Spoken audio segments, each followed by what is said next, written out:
Selamat datang di Kasur Empuk. Semoga kita sehat selalu, panjang umur, dan banyak rezeki. What is your profession? Whatever job pays me enough to get me to the next. Pada awal film, nampak seorang gadis baru tiba di negara Tahiti. Sebut saja namanya Tami. Berasal dari San Diego, California. Tami ingin traveling keliling dunia. Tempat pertama yang dia kunjungi adalah negara Tahiti. Untuk menyambung hidup di Tahiti, Tami bekerja memperbaiki kapal kecil-kecilan, alias berlibur sambil bekerja. Disinilah Tami bertemu dengan Richard. Thought you made. I'm actually a vegetarian. Right. I like them when they're alive. It is. Seiring berjalannya waktu, akhirnya mereka menjadi dekat. Richard adalah salah satu pemilik kapal layar yang sering berkeliling dunia.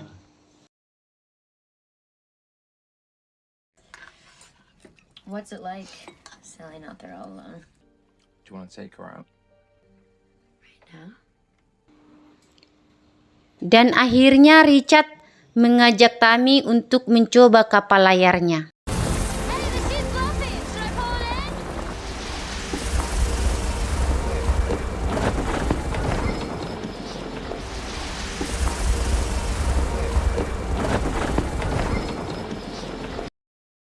I never crossed a horizon all alone like you.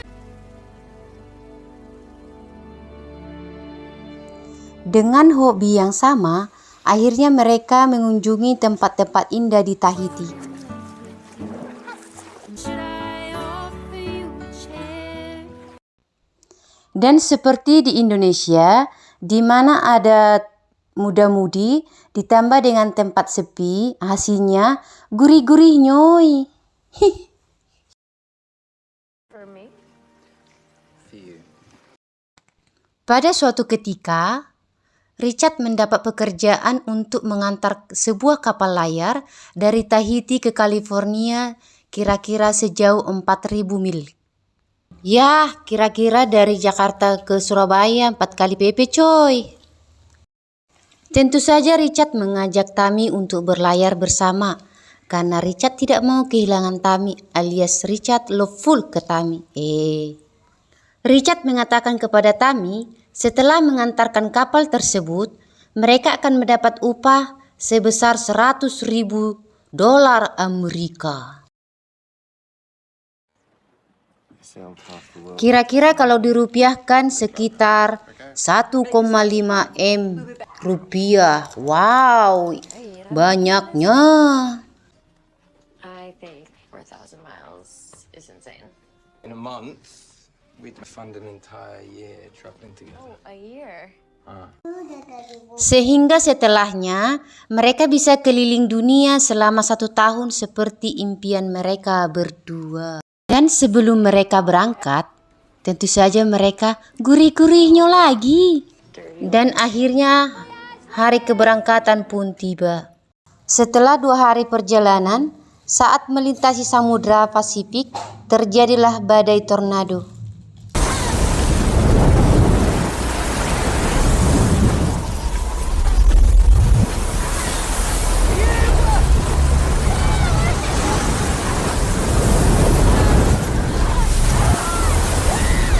Inilah badai terdahsyat Richard alami selama berlayar.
Badai sangat besar membuat laut bergejolak dan kapal mereka terombang-ambing.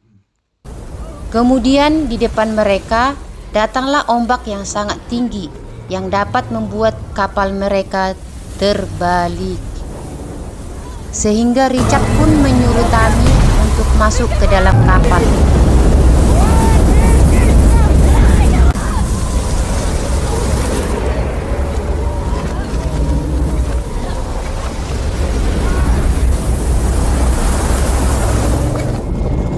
Dan benar saja, ketika Tammy masih di tangga, hendak masuk ke dalam kapal, datanglah ombak yang sangat besar menghantam kapal, sehingga kapal hancur berguling-guling.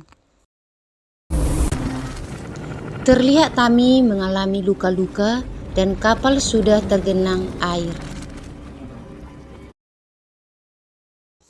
Setelah sadar, Tammy menyadari bahwa Richard tidak berada di dalam kapal dan dia pun histeris mencarinya.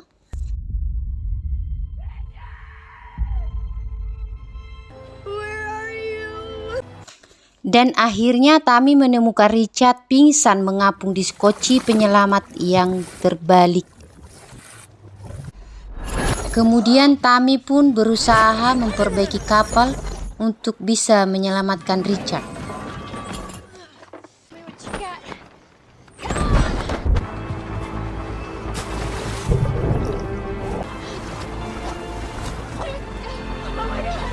Tammy pun berhasil menyelamatkan dan membawa Richard naik ke atas kapal. Namun kondisi Richard sangat mengenaskan. Tulang rusuk patah, kaki penuh luka, sehingga Richard tidak bisa bergerak sama sekali. Dan mereka menyadari bahwa mereka telah terombang-ambing sejauh 3.000 km dari jalur.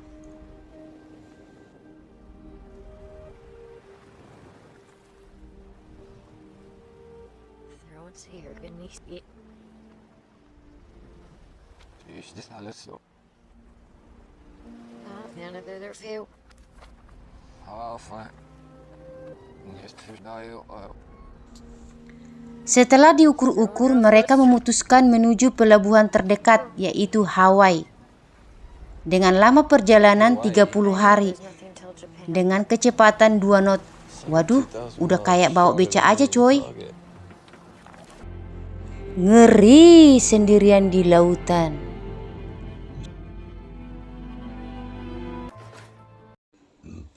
Tammy pun berusaha menjahit sendiri luka-lukanya agar tidak infeksi. Setelah 15 hari terombang-ambing, stok makanan pun semakin menipis. Richard pun menyarankan Tammy untuk memancing, namun pertama kali Tammy menolaknya. Namun pada akhirnya Tammy bersedia melakukannya. Setelah terombang-ambing selama 20 hari, persediaan air pun sudah habis. Air minumnya coy, bukan air laut. Hehehe. Untung saja tak lama kemudian hujan pun turun.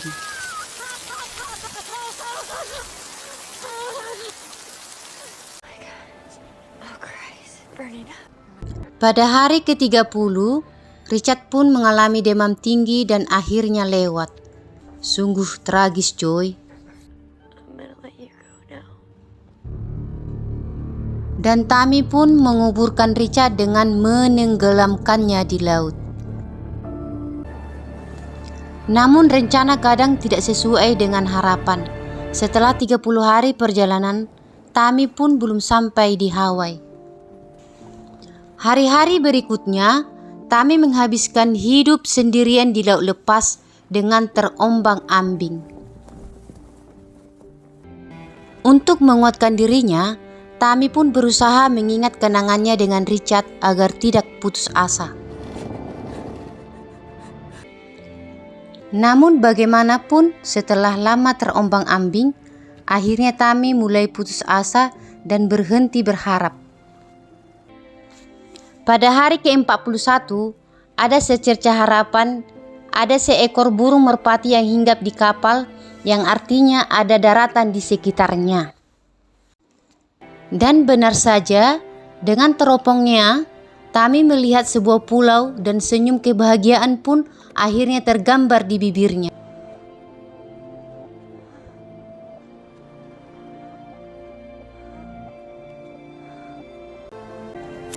Dia pun menembakkan suar tanda minta pertolongan. Akhirnya sebuah kapal datang menolongnya dan memberi makan dan menarik kapal Tami ke dermaga. Dan Tami pun selamat dan menceritakan kisah pilunya ke media.